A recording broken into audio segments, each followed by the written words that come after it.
Hi student, मैं Brijesh sir आप लोगों के सामने जो कंपटीशन का मैथ है उसके बारे में मैं चर्चा करूंगा। और इसमें जो है नंबर ऑफ़ सिस्टम से जो संख्या पद्धति है उससे हम लोग चर्चा करेंगे। और उसमें नंबर ऑफ़ जीरोस पहले स्टार्ट में यहीं से करूँगा, नंबर ऑफ़ जीरोस। और ये एक सीरीज़ पूरा मैथ का कंप्लीट एकदम बनाऊँगा जो कंपटीशन के मैथ में सबसे ज़्यादा महत्वपूर्ण भूमिका निभाती है। तो वो पूरा एक सीरीज़ दूंगा, मैथ का कंप्लीट दूंगा, निःशुल्क दूंगा, कोई उसमें चार्ज नहीं रहेगा। तो हम लोग नंबर ऑफ़ जीरो से स्टार्ट करेंगे, शून्यों की संख्या से स्टार्ट करेंगे। तो नंबर ऑफ़ जीरो से पढ़ेंगे और लास्ट तक ले जब तक पूरा कंप्लीट मैथ ख़त्म ना हो जाए सब टोटल XYZ पढ़ेंगे उसमें। और नंबर ऑफ़ जीरोस, शून्यों की संख्या क्या पढ़ेंगे? शून्यों की संख्या। नंबर ऑफ़ जीरोस कह लीजिए शून्यों की संख्या। यह सबसे पहले हम यहीं से पढ़ेंगे कि शून्यों की संख्या क्या है, किस तरह से निकालते हैं।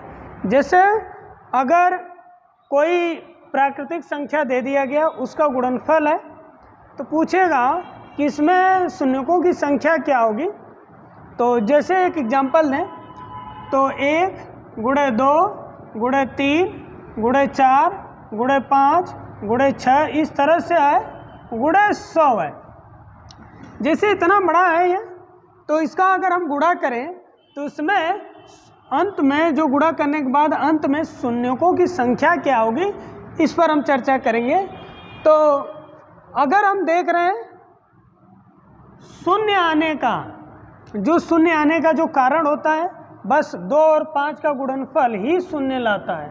अगर 2 और 5 नहीं मिलेगा तो पूरे वैल्यू में शून्यों की संख्या आने की कोई चांस नहीं रहती है, आएगा ही नहीं।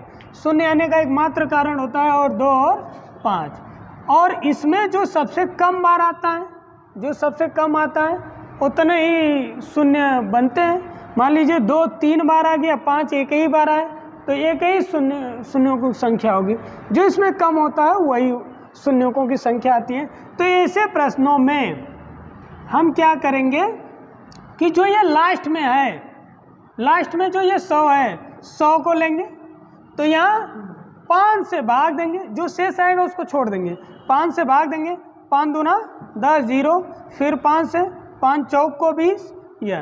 तो अब यहाँ देखेंगे तो यह पहले टर्म को छोड़ेंगे, यहाँ से इन सब को जोड़ देंगे, ये जोड़ेंगे तो यहाँ नंबर ऑफ़ जीरोस शून्यों की संख्या जो होगी वह 20 धन 4 होगा और टोटल इस तरह से 24 होगा। तो ऐसे क्वेश्चन में हम लोग ये शून्यों की संख्या प्राप्त कर लेंगे। अगर क्वेश्चन मान लीजिए कुछ और दे दिया गया इस तरह से 1 × 2 × 3 × 4 × 16 है। एक और क्वेश्चन देखिए, तो अगर यह लगातार संख्याएं जाए, प्राकृतिक संख्याएं हो, तो इसमें जो लास्ट वाला डाटा है 16 है, 16 लिखेंगे। यहाँ 5 से ही 5 से भाग देंगे, 5 3 15, जो शेष आएगा उसको छोड़ देंगे, जो शेष आएगा उसको हम लोग छोड़ देंगे। तो अब 5 से ये कटेगा नहीं, बस इसको छोड़ना है। तो यह जो डाटा है, यह 3 जो है 0 आएगा इसके पूरे गुणनफल में।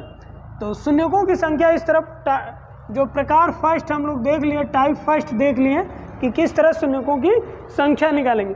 कोई भी वैल्यू हो, इसमें इस तरह भी देख लीजिए, कोई भी वैल्यू इस तरह से अगर है, 1 है, 2 है, 3 है, 4 है, ये क्रम से जा रहा है। गुणे अगर 37 है, गुणे क्या है 37 है, तो बताइए इसमें शून्यों की संख्या क्या आएगी। तो इसमें शून्यों की संख्या वही है, ये सब क्रम से जा रहे हैं। तो जो लास्ट में ये 37 है, 37 लिखेंगे, 5 से भाग देंगे, 5 6 30 होगा। फिर यहाँ जो 5 7 35 होगा, गलत हो गया, एक बार और गया, 5 7 35 अब नहीं जाएगा, ठीक, 5 7 35, 2 बचेगा, 2 जो शेष आएगा उसको छोड़ देंगे। तो यहाँ से फिर 5 से 5 1 5 अब नहीं जाएगा, जो शेष आएगा उसको नहीं लेते हैं। तो यह जो लास्ट में यह 7 और कितना आ गया 8, यही शून्यों की संख्या है। तो इस तरह से हम लोग शून्यों की संख्या टाइप फर्स्ट हम पढ़ लिए। तो इस पर कुछ क्वेश्चन दे दूंगा, वो आप लोग लगाइएगा।